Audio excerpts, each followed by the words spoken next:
অনেক সময় কোনো কিছু বানাতে অনেক বেশি বিরক্ত লাগে, তখন খুব ইজিতে কোনো একটা নাস্তা বানাতে অনেক বেশি ইচ্ছে করে। ঠিক তেমন একটা রেসিপি হচ্ছে ব্রেড দিয়ে এই নাস্তাটা। এটা খুব সহজে বানানো যায় আর খেতে অনেক বেশি মজা।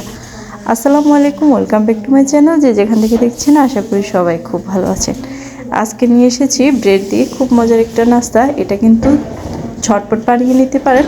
মাত্র 5 মিনিটে এই নাস্তাটা আপনি বানিয়ে সবাইকে পরিবেশন করতে পারেন। এখানে আমি 2টা ব্রেড নিয়ে নিয়েছি নাস্তা বানানোর জন্য। ব্রেডগুলো ঠিক মাঝখান বরাবর এরকম গ্লাস দিয়ে কেটে নিতে হবে।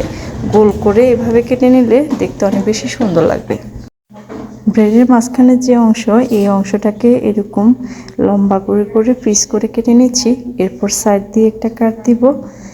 এগুলো দিয়ে পরে ব্রেডের মধ্যে দেয়া যাবে, দেখতে অনেক বেশি সুন্দর লাগবে। এরপর আমি এরকম ব্রেডগুলোকে তাওয়ার মধ্যে দিয়ে দিয়েছি। তাওয়াটাকে তেলের মধ্যে দিয়ে হালকা গরম করে নিয়েছি। এরকম 2 পাশে 2টা ব্রেড দিয়ে দিচ্ছি। এবার ব্রেডটা দিয়ে কিছুক্ষণ অপেক্ষা করতে হবে তাওয়াটা ভালো করে গরম হওয়ার জন্য। এখন আমি এখানে একটা ডিমকে পেটে নিয়েছি। ডিমের মধ্যে দিয়েছি শুধু সামান্য একটু লবণ দিয়ে, একটু কাঁটা চামচ দিয়ে ফেটিয়ে নিয়েছি। এবার এখানে অর্ধেক অর্ধেক করে পুরো ডিমটা দিয়ে দিয়েছি। তার সাথে দিয়েছি কিছু মিক্স ভেজিটেবল। আপনারা চাইলে এটা দিতে পারেন, না হয় স্কিপ করতে পারেন, তবে দেখতে কিন্তু অনেক বেশি সুন্দর লাগতেছে। এখন এবার উপর দিয়ে একটু ব্রেড সাজিয়ে দিচ্ছি। দেখতে অনেক বেশি সুন্দর লাগবে আর অনেক বেশি খেতেও কিন্তু অনেক বেশি ভালো লাগে ব্রেডের এই অংশগুলো। এবার উপর দিয়ে একটু চিজ ছিটিয়ে দিচ্ছি।